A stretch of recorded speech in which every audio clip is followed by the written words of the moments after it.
अरे दिमाग तो तुम्हारा खराब हो गया है। मैंने आपसे पैसा लिया है, इसका क्या सबूत है? खुल्लम खुल्ला बेईमानी पे उतर आए हो, खुदा को क्या मुंह दिखाओगे?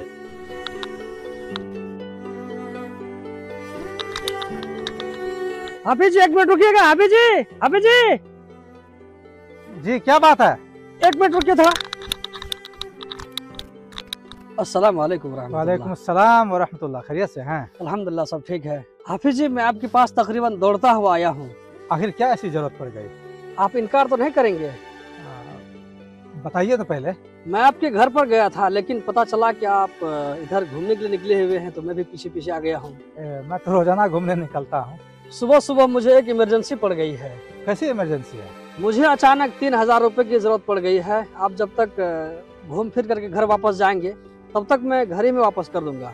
आपने तो मुझे परेशानी में डाल दिया है। हाफिज जी, आप परेशान ना हो, मैं वक्त पर पैसे वापस कर दूंगा। ये देखिए, इसका फोन भी आ गया है। मुझे इसकी वजह से जल्दी करना पड़ रहा है। जल्दी दीजिए ना हाफिज जी। 1 मिनट फोन कट कीजिए। घर से आप मेरे जान पहचान के हैं, लेकिन मैं आप पे कैसे भरोसा कर लूँ कि आप मेरा पैसा वापस कर देंगे?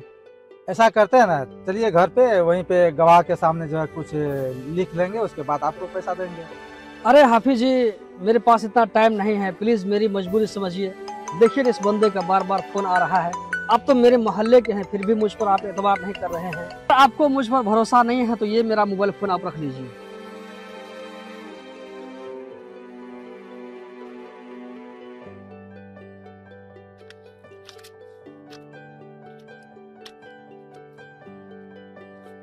लीजिए। शुक्रिया हाफिज जी आपका। देखिए आपका फिर फोन आ रहा है, थोड़ा फोन रिसीव कर लीजिए। हेलो, शुक्रिया हाफिज जी, हम मिलते हैं आपसे 1 घंटा के बाद में।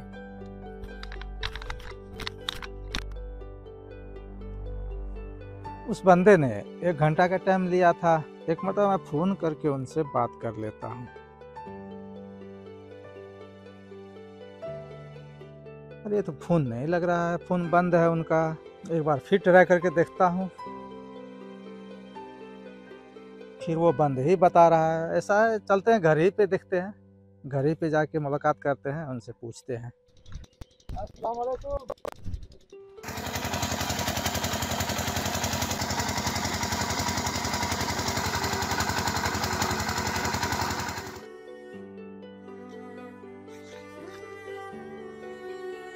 अब मैं दोबारा ट्राई करता हूँ।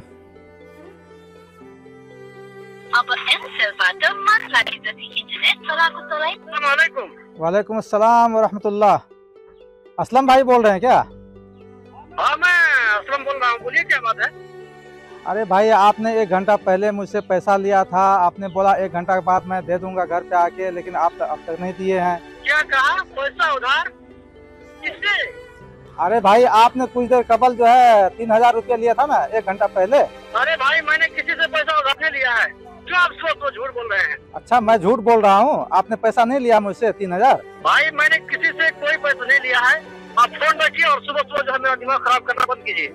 अरे उस बंदे ने तो फोन कट कर दिया। अब डायरेक्ट इनके घर पे जाके बात करता हूँ इनसे।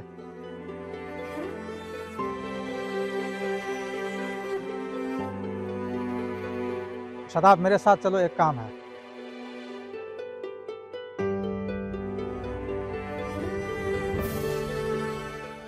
असलम अंकल, थोड़ा बाहर निकलिए। हाँ, क्या बात है, बोलो। अरे आप तो घर पर पहुंच गए। मैंने आपसे फोन पर ही बता दिया था कि मैंने किसी से भी पैसा नहीं लिया है। बात खलास हो गई। घर पर क्यों दिमाग खराब करने के लिए आ गए मेरा? अरे दिमाग तो तुम्हारा खराब हो गया है। ये 3000 रुपया के लिए बेईमानी पे उतर आए हो। जी, मैं कुछ नहीं जानता हूँ। मैंने आपसे पैसा लिया है, इसका क्या सबूत है? अगर सबूत है तो ठीक है, बात कीजिए, वरना ये रास्ता खुला हुआ, आप जा सकते हैं। मुझे नहीं मालूम इतने बड़े ठग निकलोगे। कुछ तो खुदा का खौफ करो। खुल्लम खुल्ला बेईमानी पे उतर आए हो, खुदा को क्या मुंह दिखाओगे? हाफिज जी, मैं कुछ नहीं जानता हूँ। अगर आपके पास में प्रूफ है तो दिखाइए, वरना यहाँ से 9 तो 11 हो जाइए। जाइए, यहाँ से जाइए। ठीक है, मैं तो जा रहा हूँ, लेकिन बहुत बड़ी बेवकूफ़ी की तुम पर भरोसा कर।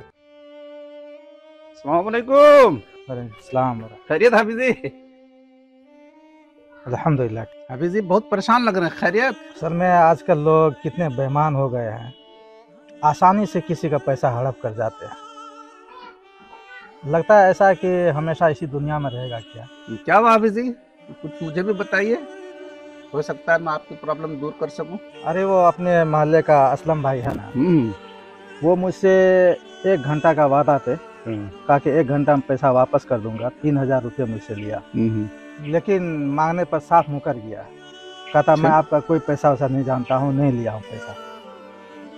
आपके पास कोई तहरीर है? ठीक है हाफिज जी, मैं अभी आता हूँ। ऐसा कीजिए हाफिज जी, आप असलम भाई को बुलवाइए तो यहाँ।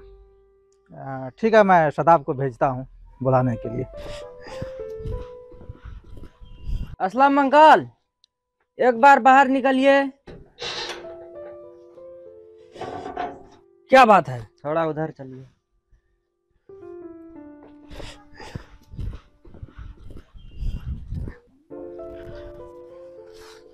अस्सलाम वालेकुम रहमतुल्लाह। वालेकुम सलाम। अच्छा, तो अब जो है आप मुझ पर पंचायती बैठा करके जबरदस्ती पैसा वसूल करेंगे? मैं अपना हक मांग रहा हूँ, कोई जोर जबरदस्ती आपसे नहीं कर रहा हूँ, इसीलिए हमारे भाई लोग बैठे हैं। देखिए हाफिज जी, मैंने आपसे एक बार बोल दिया, अगर आपके पास में कोई सबूत है, कोई गवाह है, कोई तहरीर है तो दिखाइए, वरना इतने लोगों के सामने में बेइज्जती करने की वजह से मैं आप पर मानहानि का मुद्दा कर दूंगा। उल्टा चोर कोतवाल को डांटे, क्या उल्टा जमाना आ गया है भाई। लोगों के दिलों से बिल्कुल खौफ निकल चुका है। ऐसा लगता है कि वो हमेशा इसी दुनिया में रहेगा। लोग भूल गए हैं कि मरकर कब्र के अंदर भी दफन होना है, और आखिरत में ऐसा लगता ही नहीं कि अल्लाह ताला को हिसाब देंगे क्या है। हाफिज जी, आपसे एक गलती हो गई। आजकल मोबाइल का ज़माना है, आप ऑनलाइन पे कर देते, पैसा दे देते, भेज देते, या तो चेक बुक काट कर दे देते, ये एक सबूत हो जाती। या एक सूरत ये भी हो सकती थी, जैसे आपने उसको पैसा दिया, उसको वॉइस रिकॉर्ड कर लेते, क्योंकि आजकल मोबाइल का ज़माना है, फिर आपको टेंशन नहीं होता। आप लोगों ने बिल्कुल सही कहा। मैं तो ये गलती कर बैठा, इन पे मैंने अंधा एतमाद कर लिया, जो मैं इनको पैसा दे दिया बगैर तहरीर के, बगैर सबूत के। हाफिज जी, 1 मिनट जरा बाहर चलिए।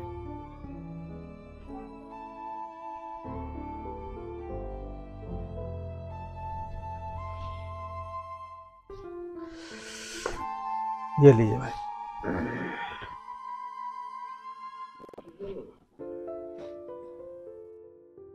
ये लीजिए जनाब। अरे भाई इधर सुनिए भाई, मैंने ये पंच बैठाया, फिर भी आप पैसा नहीं दे रहे थे। वो पर्ची जो मैं आपको दिया, तो इसमें ऐसा क्या लिखा था जो आपने ये पैसा मेरा क्या तो वापस कर दिया? अरे जनाब, आपको पैसा वापस मिल गया ना, बस आप मुझे जाने दीजिए, मेरा रास्ता मत रोकिए, मैं जा रहा हूँ। नहीं सुनिए ना, जब तक आप मुझे बताइएगा नहीं, मैं आपको जाने नहीं दूंगा, और मैं आपको माफ़ भी नहीं करूंगा। ये आप बताना पड़ेगा आपको कि पर्ची में क्या लिखा था। मैं इतने सारे लोगों को बैठाया, आप पैसा नहीं दे रहे थे, लेकिन आज पर्ची में क्या लिखा था जो आपने पैसा दे दिया मुझे? ठीक है, मैं बताता हूँ आपको। ये पर्ची एक बहुत ही काबिल एतमाद शख्सियत की तरफ से है। इस पर्ची में लिखा है कि एक मुसलमान कभी किसी को धोखा नहीं दे सकता, और जो धोखा दे वो कभी मुसलमान नहीं हो सकता। आगे इस पर्ची में ये लिखा है कि असलम, अगर तुम अपने आप को मुसलमान मानते हो तो फौरन पैसा वापस कर दो। यही वो जुमले हैं जिसकी वजह से मेरा दिल पिघल गया। मैं सब कुछ बर्दाश्त कर सकता हूँ, लेकिन मेरे मुसलमान होने पर कोई शक करे, ये चीज मैं कभी बर्दाश्त नहीं कर सकता। इन पैसों से दुनिया में चंद दिनों तक मौज मस्ती हो सकती है, लेकिन इस पैसे की वजह से आखिरत में बहुत तकलीफ झेलना पड़ेगा। औज़ुबिल्लाहिमिनश्शैतानिर्रजीम, बिस्मिल्लाहिर्रहमानिर्रहीम। अल्लाह ताला ने कुरान मजीद में इरशाद फरमाया, या अय्युहल्लज़ीना आमनू इज़ा तदायनतुम बिदैनिन इला आखिरिल आया। जिसका मतलब और मफ़हूम ये है कि जब तुम आपस में किसी से किसी भी तरह का लेन देन करो तो उसे लिख लिया करो। आज के इस मौजूदा दौर में जो ज़माना अभी चल रहा है, इंटरनेट का ज़माना है। आजकल audio, video, cheque, online transfer, e सेवा और इसके अलावा और भी बहुत सारी सहूलियात मैसर हैं, जिसका अगर इस्तेमाल किया जाए तो आपसी मामलात में कभी किसी तरह की कोई दुश्वारी, कोई परेशानी, कोई लड़ाई, कोई झगड़ा या इस तरह की पंचायत की ज़रूरत महसूस नहीं होगी। इसलिए मैं अपने तमाम भाइयों से ये गुजारिश करूँगा, दरख्वास्त करूँगा और इल्तिमास करूँगा कि जब भी कोई किसी तरह का लेन देन करें तो उसे तहरीर में ज़ब्त करें, लिख लें, ताकि आपसी लेन देन, आपसी भाईचारा में कोई खलल न पड़े और आपसी मेल मोहब्बत कायम व दायम रखे। अल्लाह ताला से मैं दुआ करता हूँ कि अल्लाह ताला हमें और आपको कुरान के मुताबिक अमल करने और उसके मुताबिक ज़िंदगी गुजारने की अल्लाह ताला तौफीक अता फरमाए। आमीन सुम्मा आमीन। व आखिरु दावाना अनिल हम्दुलिल्लाहि रब्बिल आलमीन।